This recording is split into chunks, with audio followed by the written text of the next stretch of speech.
Hi friends, welcome to our channel.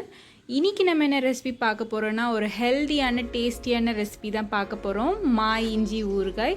அது எப்படி செய்யறதுன்னு பார்க்கலாம். அதுக்கு முன்னாடி இப்போதான் ஃபர்ஸ்ட் டைம் என் சேனலை பார்க்குறீங்கன்னா மறக்காம சப்ஸ்கிரைப் பண்ணிடுங்க. பக்கத்தில் இருக்க பெல் பட்டனையும் ப்ரெஸ் பண்ணிடுங்க. அப்பதான் நான் இதுக்கப்புறம் போடுற வீடியோஸ் எல்லாம் உங்களுக்கு ஆட்டோமேட்டிக்காக நோட்டிஃபிகேஷனில் வரும். ஸோ இது வந்து ரொம்பவே ஹெல்தியான ஒரு ரெசிபி. மாய் இஞ்சி ஊறுகாய் அப்படி சொல்லுவாங்க. இந்த மாதிரி இருக்கும் அந்த இஞ்சி. இதில் வந்து ரொம்ப நம்ம இஞ்சி டேஸ்ட்டெல்லாம் இருக்காது. அந்த மாங்காய் டேஸ்ட் கொஞ்சம் இருக்கும், லைட்டாக புளிப்பாக சூப்பராக இருக்கும்.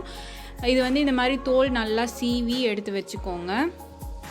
நான் வந்து ஒரு 1/4 கிலோ எடுத்திருக்கேன். இது வந்து ரொம்ப ரேர், நிறைய பேர் செய்ய மாட்டாங்க. பட் வந்து இது ரொம்ப ஹெல்தி. இந்த கேன்சர் பேஷண்ட்ஸ்க்கு எல்லாமே வந்து ரொம்ப தடுக்கும், இம்யூனிட்டி நல்லா பூஸ்ட் பண்ணும். ஸோ உங்களுக்கு நோய் எதிர்ப்பு சக்தியெல்லாம் நிறைய இருக்கும் இதில். அதுக்கப்புறமா கொஞ்சமாக புளியும் காஞ்ச மிளகாவும் எடுத்திருக்கேன். அந்த இஞ்சியை வந்து நான் அந்த மாதிரி சின்னதாக ரவுண்டாக கட் பண்ணி எடுத்து வச்சுருக்கேன். அப்புறமா ஒரு கடாயில் ஆயில் ஊற்றிக்கோங்க. நான் வந்து ஊறுகான்றதுனால நான் நல்லெண்ணெய் யூஸ் பண்ணுறேன். நல்லெண்ணெய் வந்து உங்களுக்கு அந்தளவுக்கு சூப்பராக டேஸ்ட்டாக ஃப்ளேவர்டாக இருக்கும். அதுக்கப்புறமா அதில் கொஞ்சம் அந்த காஞ்ச மிளகாயை நம்ம நல்லா வறுத்து எடுத்துக்கலாம்.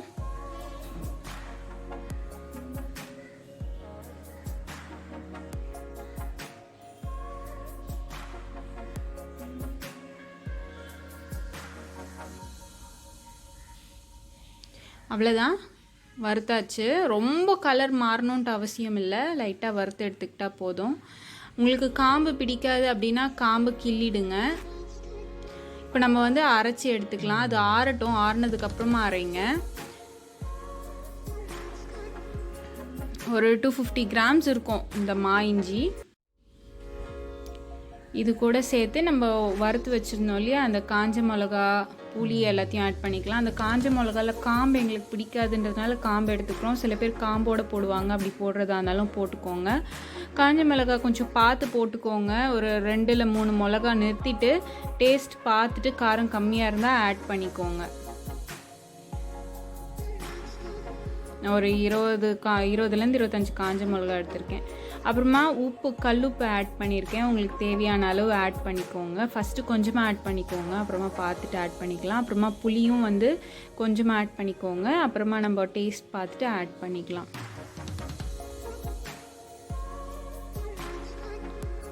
சூப்பராக இருக்கும் இந்த இஞ்சி. நீங்கள் அப்படியே கூட சாப்பிட்லாம், செம்மையாக இருக்கும். அது பச்சையாக சாப்பிட்டா கூட சூப்பராக இருக்கும். பாருங்கள், கொஞ்சம் அரைஞ்சாச்சு. டேஸ்ட் பார்த்தேன், புளிப்பு கம்மியாக இருக்குது. ஸோ புளியும் கொஞ்சம் உப்பும் ஆட் பண்ணிக்கிறோம். அந்த புளி தண்ணியும் அதுலேயே கொஞ்சமாக ஆட் பண்ணிவிடுங்க.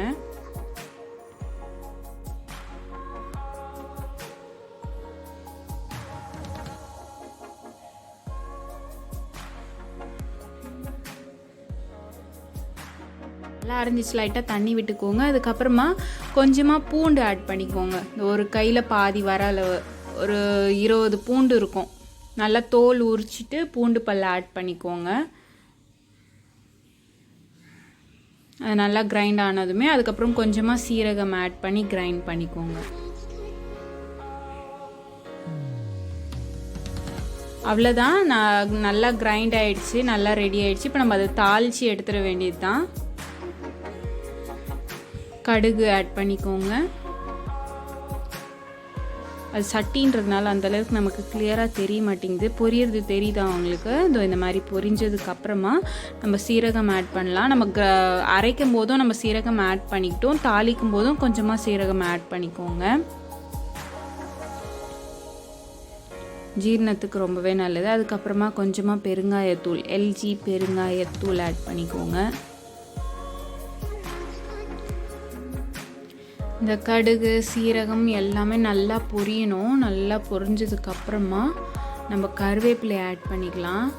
எங்ககிட்ட வந்து கொஞ்சம் காய வச்ச கருவேப்பிலை தான் இருக்குது. ஏன்னா நாங்கள் பொடி பண்ணி போன்றதுனால. உங்ககிட்ட ஃப்ரெஷ்ஷாக இருந்துச்சுன்னா ஃப்ரெஷ்ஷாக கூட ஆட் பண்ணிக்கோங்க. அதுக்கப்புறமா நம்ம அரைச்சி எடுத்து வச்சுருந்ததை வந்து ஆட் பண்ணிடலாம்.